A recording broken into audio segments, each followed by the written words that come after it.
Bienvenue à l'émission radiophonique Les Révolutionnaires Planétaires avec votre animateur Alexandre Timon.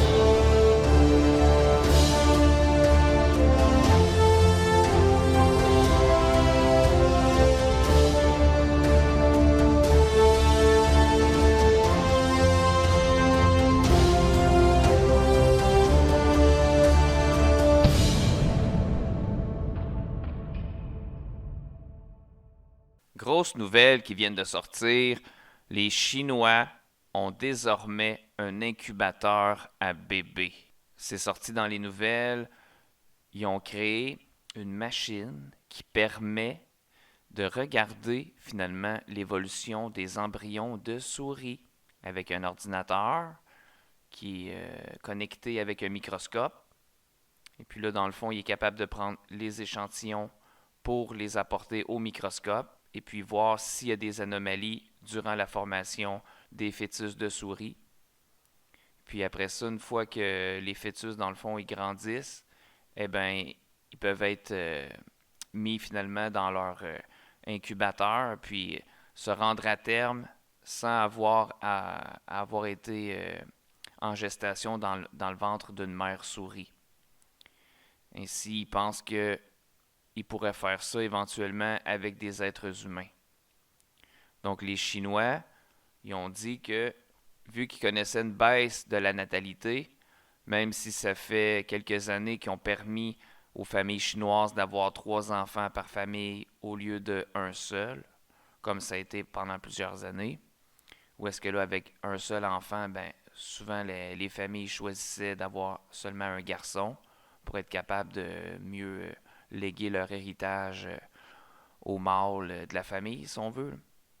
Mais là, depuis quelques années, ils ont autorisé 2 enfants, 3 enfants, sauf que la natalité ne monte pas très rapidement. Donc, ils ont pensé à des solutions technologiques, parce que les Chinois, ils sont extrêmement technologiques, ils sont avant-gardistes en plusieurs trucs. Eh bien là, c'est ça. Ils pensent qu'avec des utérus artificiels, eh bien là, ils vont être capables de reproduire des Chinois par milliers, peut-être par millions. Là, ils se pratiquent sur des souris comme on fait habituellement en laboratoire. On pratique sur des souris, on pratique sur des chimpanzés. Si on va avoir la même réaction qu'un être humain, vu que la génétique est très similaire.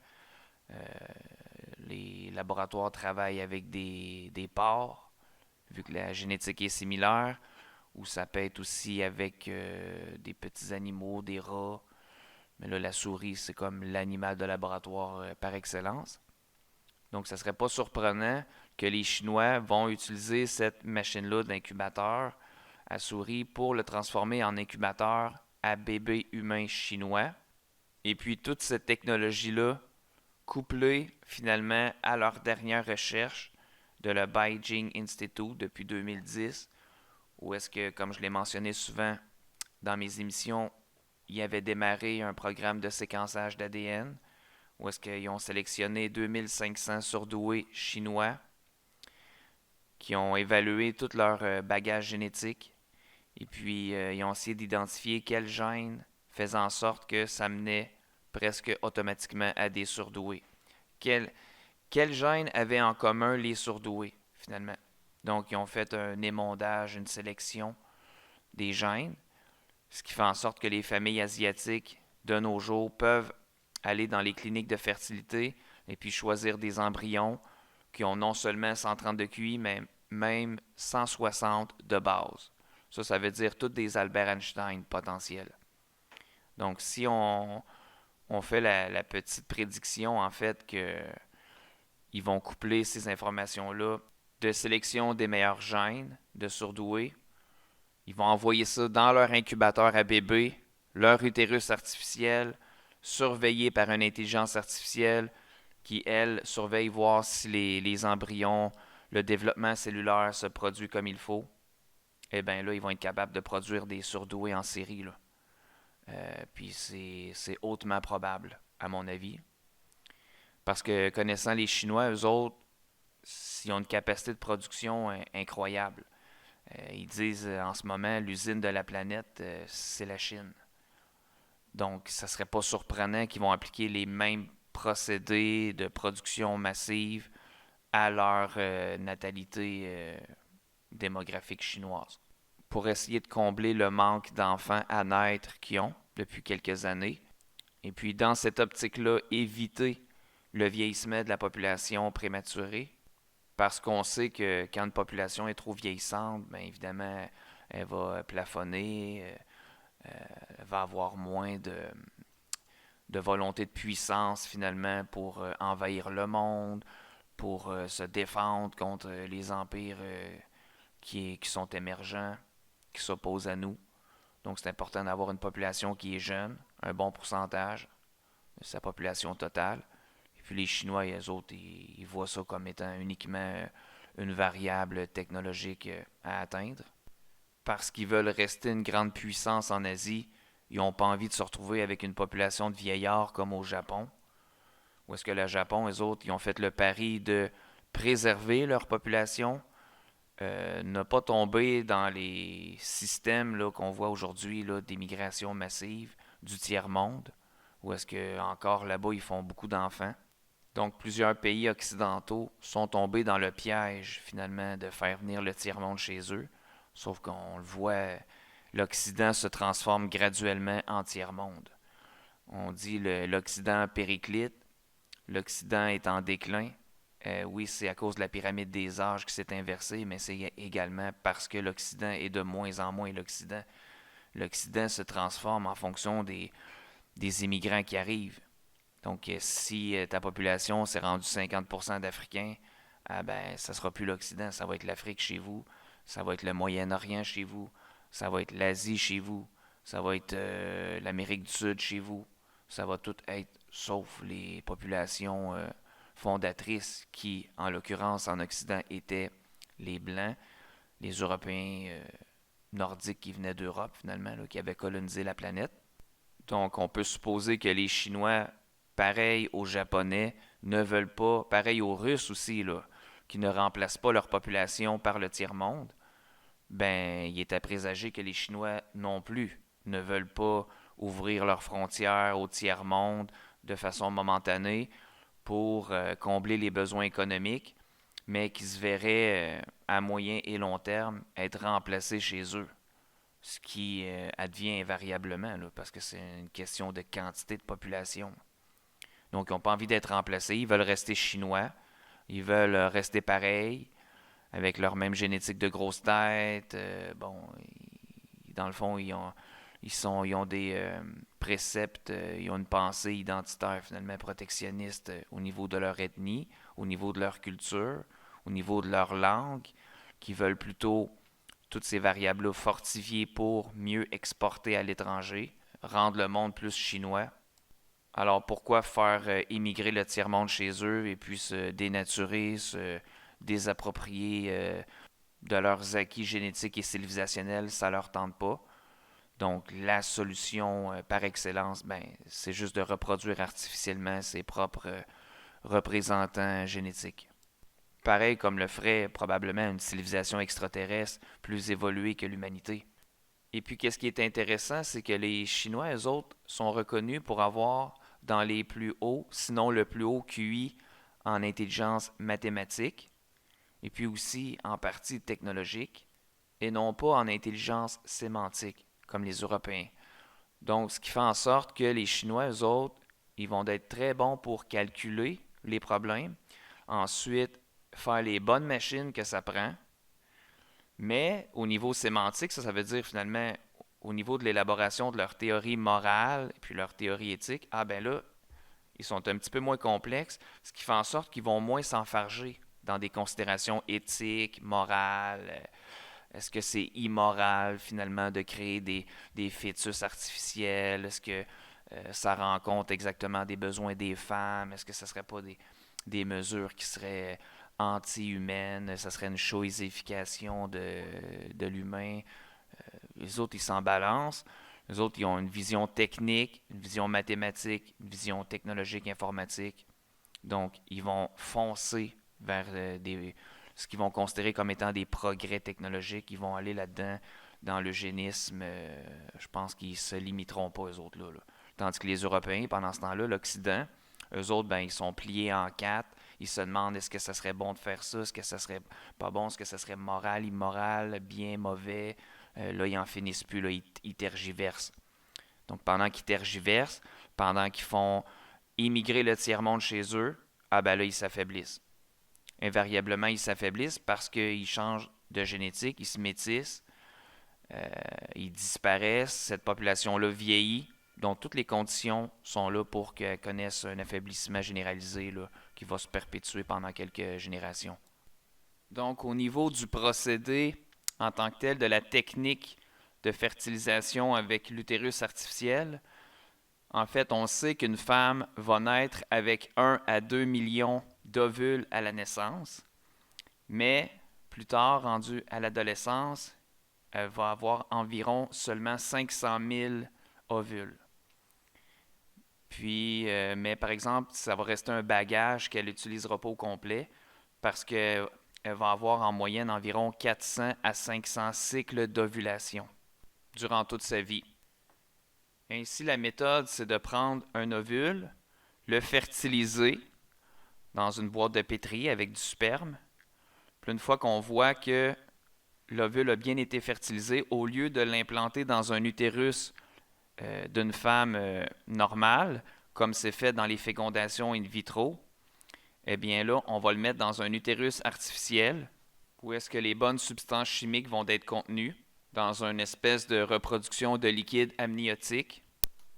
Là-dedans, ça va prendre des protéines et du sang pour être sûr que les protéines, ça l'apporte ça au bébé, puis là, tranquillement, pas vite, il va construire ses cellules avec ça. Il faut aussi qu'il y ait suffisamment d'hormones puis de nutriments pour justement déclencher les bonnes phases de développement, là. Les hormones, eux autres, ils vont venir stimuler ça. L'avantage de cette technique-là, en fait, aussi, c'est qu'il n'y aura pas de maladies vénériennes qui vont être transférées au bébé. Il n'y aura pas d'infection non plus intra- ou extra-utérine. Quand à l'intérieur, dans le fond du sac, il peut y avoir des virus qui vont rentrer là-dedans, des bactéries, différents types de microbes là, qui vont venir contaminer le bébé avant même qu'il naisse. Ou sinon, durant l'accouchement, ben là, des fois, il peut y avoir des maladies à l'extérieur comme mettons là, des maladies de l'herpès. Le bébé il va sortir, il peut avoir ça dans face. Là. En 2017, ils ont fait une expérience justement avec un fœtus de mouton. Puis Alan Flick, à la Children's Hospital of Philadelphia, il a réussi dans le fond à continuer la gestation pour un équivalent chez l'humain entre la 23e et 27e semaine. Puis ça a fonctionné. Le mouton il est né après ça, mais tu sais, il n'avait pas été cloné à l'avance, mais il aurait pu être cloné aussi, là, comme la brebis Dowley, là, que ça avait été fait antérieurement. Ensuite, dans ce procédé-là, tu sais, qu'est-ce que les Chinois autres qui ont fait actuellement, c'est qu'il y a un ordinateur qui va être en mesure de classer par ordre de viabilité les embryons qui ont plus ou moins de potentiel génétique ou de potentiel, dans le fond, seulement à naître. Du moment qu'ils vont détecter des anomalies, l'ordinateur, lui, il va aller chercher avec un bras robotisé, il va aller chercher la lamelle, parce que si la reproduction est après, elle connaît certains désordres, puis il va tout simplement jeter le fœtus. Parce que les probabilités ne sont pas bonnes. L'ordinateur prévoit qu'il va avoir des problèmes éventuels. L'ordinateur aussi, il va collecter des informations, des datas sur la croissance des embryons à différentes étapes de développement. Ainsi, il va accumuler de l'information à savoir quel pattern il y a quand le fœtus se développe bien. T'sais, il va aller aussi soutirer de l'information tranquillement, pas vite. Il ne fera pas juste attendre que les scientifiques ils donnent des paramètres. Il va apprendre par lui-même. Comme les robots, finalement, qui se déplacent à la surface de Mars. C'est pas toujours un gars de la NASA qui contrôle les mouvements. Non, non, le robot, il est capable d'apprendre par lui-même. S'il voit une roche, il se tasse, il recule. C'est un robot qui fonctionne par auto-apprentissage. Ce qui va aussi permettre, finalement, à notre époque, d'éviter les enfants prématurés. Parce que c'est une des grandes causes de mortalité actuellement, c'est les bébés prématurés, qui en ont environ 15 millions par année dans le monde. Et puis, ils sont en augmentation aussi de plus en plus. Puis ça touche environ une personne, un bébé sur 10. Puis ça arrive essentiellement à 60% des cas en Afrique ou en Asie du Sud.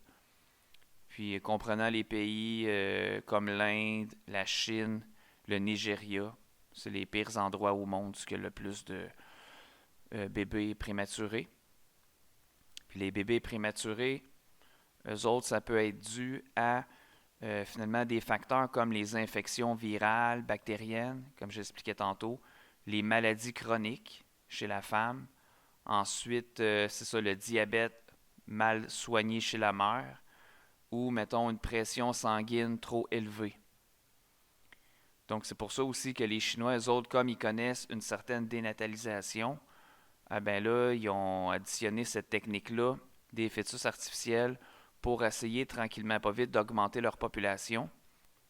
Leur taux de natalité est descendu au plus bas depuis 60 ans avec un taux de reproduction de 0,034%. Donc même c'est ça, comme j'expliquais au début, si on autorisait les 3 enfants par famille, quand anciennement c'était seulement un, ben ça reste que la population, elle ne se mettra pas à produire beaucoup d'enfants là, comme ça aussi rapidement, là, à moins qu'il y ait des gros incitatifs économiques. Il y a certains pays qui vont donner 10 000 $ par nouveau bébé, etc. Au lieu de faire venir un immigrant, ils vont donner 10 000 $ aux parents qui vont avoir un nouvel enfant. Donc finalement, ça préserve la génétique des populations souches sur place. Puis ça évite l'immigration massive inutile. Puis ça évite le métissage aussi de l'humanité. Même s'il y a plein de groupes de pression, des féministes ou quoi que ce soit, qui vont critiquer la méthode de reproduction par utérus artificiel parce que, évidemment, les femmes vont se sentir dépossédées de leur rôle de maternité. Même s'il y a plein de groupes qui réagissent, il ne faut pas se fier à ça, puis il va y avoir beaucoup plus d'avantages que d'inconvénients, surtout si on parle de colonisation de l'espace, que je vais aborder dans une autre conférence. Donc, finalement, les femmes d'aujourd'hui, bon, ils veulent s'autodéterminer, ils veulent faire leur métier et tout, mais souvent, ils assument beaucoup moins leur rôle de maternité. Ils veulent plus donner d'enfants, ils veulent plus être déterminés par la nature, ils veulent avoir une approche naturelle. C'est pas possible. On est des animaux, on va toujours rester des animaux. Et puis, même si on était des robots, ben, il faudrait se reproduire aussi pareil comme les robots le font. Il faudrait reconstruire d'autres robots pareil comme nous autres. Ça ne change rien. Il y a toujours une pression à la reproduction de sa propre configuration d'ADN ou de montage de pièces de robotique. Si on veut reproduire, cloner des individus, ben il faut se reproduire. La nature, elle nous a donné tous les outils pour le faire. Sauf que c'est ça, de nos jours, les gens, évidemment, ils se détournent de ces méthodes naturelles-là. Ils veulent soit, mettons, utiliser des techniques comme l'insémination artificielle, la fécondation in vitro. Bon, là, ça va être maintenant la natalité par les utérus artificiels. Mais ça reste que c'est quand même des béquilles. C'est des méthodes qu'on devrait utiliser si on est obligé finalement, si une population ne se reproduit plus suffisamment, si c'est pour la colonisation de l'espace, c'est pas supposé être le principal de ta reproduction. Si tu en arrives à ça, c'est parce qu'il y a eu des problèmes en aval. Il faut essayer de plutôt favoriser la famille nucléaire, favoriser les couples hétérosexuels et non pas tomber dans tous les relativismes de genre et puis les relativismes des pratiques sexuelles qui malheureusement affectent notre époque, là. Donc c'est pour ça c'est important finalement d'étudier ces techniques-là, de les perfectionner, de les améliorer pour ceux qui ne sont pas capables de se reproduire, pour essayer tranquillement pas vite d'optimiser notre ADN, comprendre comment exactement le fœtus se développe, pour mieux en apprendre sur notre propre genèse humaine, pour ensuite peut-être faire comme les Chinois, qu'eux autres vont connaître un déclin démographique. Eh bien, ils n'ont pas envie de perdre de leur élan de puissance. Ils veulent continuer à être un joueur central en Asie, un joueur économique international, être encore là la première puissance mondiale. Ils ne veulent pas descendre de leur top 3, mettons, là. Donc, c'est normal qu'ils étudient des techniques comme ça alternatives parce qu'ils ont les moyens intellectuels pour le faire, ils ont les moyens technologiques, mais c'est parfaitement sain à mon avis. C'est sûr que dans un premier mouvement comme ça, on se dit, ouh, tu sais, là, c'est une nouvelle technologie, ça paraît complètement euh, déphasé, ça paraît trop futuriste. Mais il faut comprendre qu'au départ, quand, mettons, les nouvelles techniques de reproduction assistée sont apparues dans les années 50, 60, et puis que là, on commençait à parler tranquillement, pas vite, de congeler le sperme pour pouvoir ensemencer les femmes. Ah ben là, les femmes, ils se révoltaient aussi à cette époque-là, hein. Et puis le clergé aussi se révoltait, puis tout le monde c'était nouveau, fait que là, c'était pas accepté. Les gens se disaient, mais voyons, ça n'a pas de bon sens, se reproduire comme ça, la nature est tellement mieux. Oui, c'est vrai. Sauf que aujourd'hui, on a quand même bien assimilé le fait que certains couples ont besoin de la fécondation in vitro ou de l'insémination artificielle et maintenant de la fécondation à l'intérieur d'un utérus artificiel, puis le développement du fœtus. C'est juste la nouvelle technique, en fait, qui était la plus complexe à atteindre, parce qu'évidemment, c'était beaucoup plus facile de congeler du sperme, puis à un moment donné, redécongeler ça, inséminer ça dans une femme, et voilà, c'est réglé. Après ça, bon, la technique de fécondation in vitro, déjà, c'était plus complexe. Il fallait aller chercher des ovules à l'intérieur de la femme, féconder ça comme ça avec des spermes à côté en dessous d'un microscope pour ensuite réimplanter ça dans la femme. Évidemment, la technique était plus complexe, était plus élaborée, ça a pris plus de temps à en arriver là. Mais le Saint Graal ultime, c'était l'utérus artificiel, où est-ce que là, tout le processus finalement de reproduction peut être artificialisé du début à la fin, là. On est rendu là, là. Puis là, les Chinois, eux autres, encore, ils sont en avance sur tout le monde à cause de leur intelligence qui est dans les top 3 de la planète, là, les plus intelligents. Donc, c'est pas un hasard pourquoi ils en arrivent à ça, là. C'est pas juste à cause qu'ils ont un problème de natalité, c'est qu'ils ont l'intelligence pour réussir à créer une des étapes les plus complexes, finalement, de la reproduction humaine ou de la reproduction des animaux en général. Donc, c'est juste une nouvelle technique qu'on va finir par assimiler, on va l'incorporer à notre culture. Bon, ça va faire partie des choses. C'est juste qu'au début, c'est plus révoltant, mais c'est pas plus révoltant que l'insémination artificielle ou la fécondation in vitro. C'est juste l'étape d'après.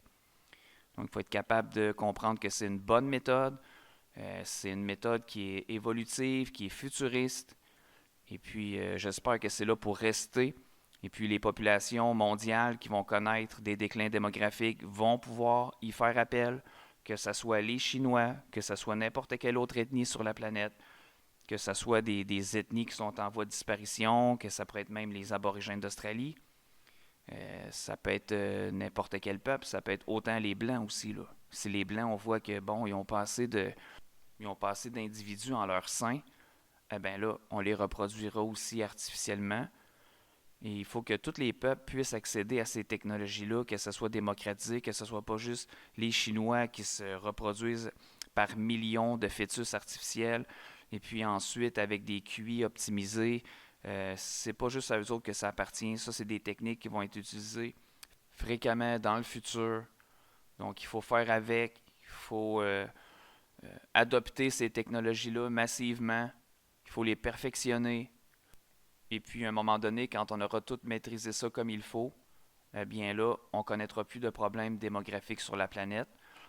On va peut-être aussi connaître moins de problèmes de maladies génétiques, etc. On va être capable peut-être de nettoyer notre ADN tranquillement, pas vite, de toutes les tares génétiques qui se sont accumulées avec les millénaires. Et puis augmenter finalement, au bout du compte, la qualité de notre ADN, la qualité de notre génétique. Parce qu'en fait, souvent, on voit le problème comme étant les humains, les adultes bien portants, veulent finalement faire des modifications génétiques pour atteindre tel projet eugéniste, telle démographie, telle qualité, quelle nouvelle aptitude génétique. Mais à la base, c'est plutôt le gène en lui-même qui veut être perfectible. C'est le désir du gène. Le gène veut se perfectionner, veut devenir de plus en plus optimal, veut devenir de plus en plus performant, ça part du gène en lui-même. C'est pas seulement les méta-individus, mais c'est plutôt l'ADN lui-même qui est dans une course à la perfectibilité. Donc, il faut servir le gène pour le gène, et non pas seulement le gène pour les populations. Oui, c'est sûr que l'analyse de l'étape des populations est importante, là, est directement liée à l'équation, sauf qu'à la base, il ne faut pas oublier que l'unité primordiale, l'unité fondamentale, c'est le gène. Puis le gène, lui, il veut s'améliorer. C'est tout. Donc, il faut servir le gène, il faut servir notre ADN, il faut servir notre civilisation humaine qui a encore beaucoup besoin d'aide pour être perfectionnée. Parce que c'est pas vrai que la nature peut nous donner 100% de tous les attributs auxquels on pourrait aspirer un jour. Heureusement parlant, ou malheureusement diront certains, il faut améliorer un minimum notre ADN pour qu'elle puisse se développer pleinement, autant sur Terre que dans l'espace.